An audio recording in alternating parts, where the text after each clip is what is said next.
Yaking! Sabalta mo na ba yung pinost ni Makmak? Bakit ano yun? Ano nangyari? Si Makmak kasi, nag-post eh. Parang bala ka ito magpakamatay eh. Sabi ko na nga ba eh. Tama ang hinala ko. Sa pamilya niya talaga yan. Panganga sa asawa niya yan eh. Tara, punta natin. Tara.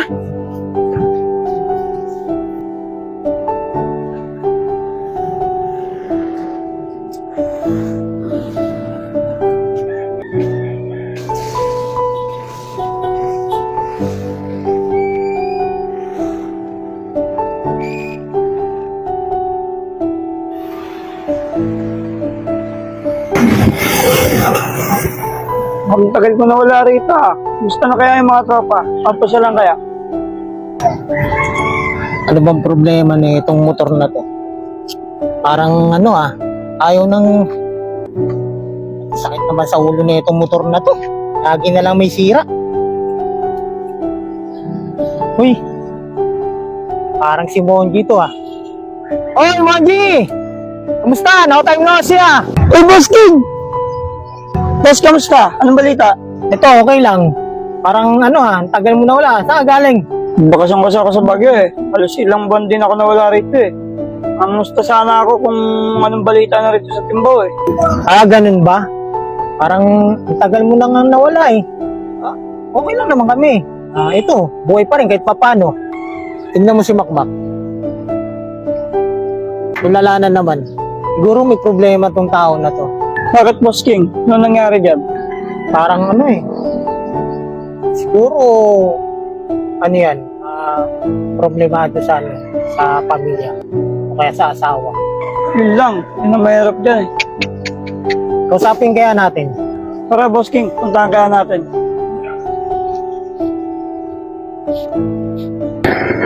Ay Mac, parang seryoso ka.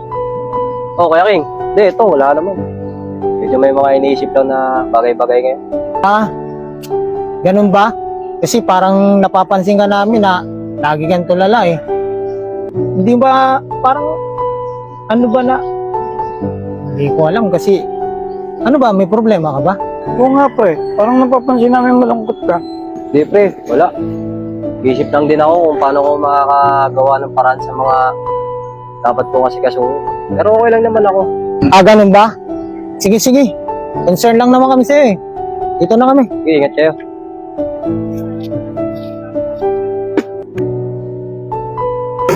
Sabi yan si Kuya King. Sana mabaltaan ni Kuya King kung pinost ni Makmak. Kuya King! Sabaltaan mo na ba yung pinost ni Makmak? Bakit ano yun? Ano nangyari? Si Makmak kasi, nag-post eh. Parang bala ka ito magpakamatay eh. Sabi ko na nga ba eh. Tama ang hinala ko. Sa pamilya niya talaga yan. Panganga sa asawa niya yan eh. Tara, punta natin. Tara.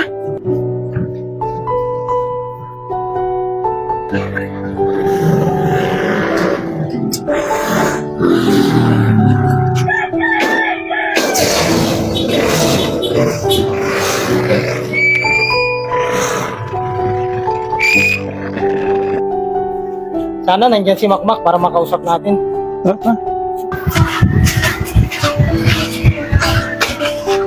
Mak? Oh, kayo pala. Tara, pasok.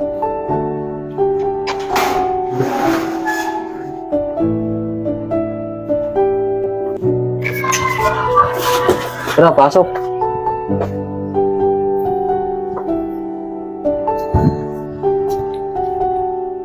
Mak, ano yung nakabasa namin sa post mo? Totoo ba yun? Oo nga eh, nakita namin yung post mo eh. Kaya agad-agad ko pinuntahan si Kuya King eh. Ayun ba? Wala eh, nasosobra na kasi ako sa problema ko. Hindi ko alam kung kakayanin ko ba yung stress na pinagdadaanan ko ngayon eh. Dapat pre, hindi ka nagpo-post ng ganun. Kung problema man yan sa pamilya mo o kaya sa asawa mo, dapat nagsasabi ka sa amin. Nandito naman kami. Pwede ka naman namin pakinggan kung ano man ang problema ang pinagdadaanan mo. Kaya ako lang nagawa yun kasi halos hindi ko na maisip kung ano rin yung dapat kong unahin eh. Sarili ko ba, pamilya ko, asawa ko. Halos lahat problema na eh. Lahat naman ginagawa ko para makatulong, maibigay yung pangangailangan nila, but parang kulang pa. Tapos, ating masabi. Dami lang din ako iniwan ng asawa ko. Ganun ba, pre? Sana kahit yung ganun nangyari sa pamilya mo, tapos yung asawa mo bigla kang iniwan. Sana wag mong wag mong masyadong dibdibin yung mga nangyari, pre. Tapos yung pagpapatiwakal na parang gusto mo lang sumuko sa mundong ito. Huwag mong gawin yun. Nandito naman kami. Tapos nandiyan yung anak mo. Gawin mo na lang motivation yung anak mo na kahit na wala yung asawa mo. Patunayan mo sa kanya na kaya mo itaguyod yung anak mo.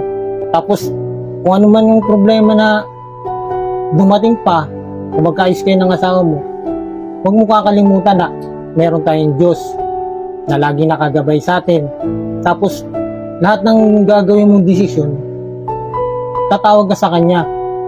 Huwag kang susuko, pre. Hindi lunas sa buhay ng tao ang pagpapatiwakal.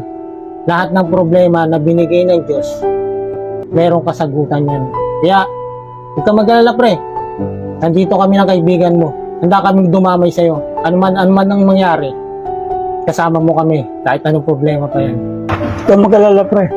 Nandito kami. Tramay mo kami sa oras ng problema mo. Damayan ka namin. Salamat mga pre ah. Tama nga kayo. Hindi nga maganda yung pagpapakamatay. Paano na lang kasi pag nawala ako, tiniwanan ko yung anak ko. Sino lang makakasama niya at mag-aalaga sa kanya. Saka naisip ko rin, dami pa nga palang bagay na pwede namin pagsamahan habang lumalaki siya. Maraming salamat sa inyo. Sabi, totoo nga yung sinasabi ng Diyos na hindi niya ako bibigyan ng problema kung hindi ko kakayanin. Maraming salamat. Lagi kayo nandyan.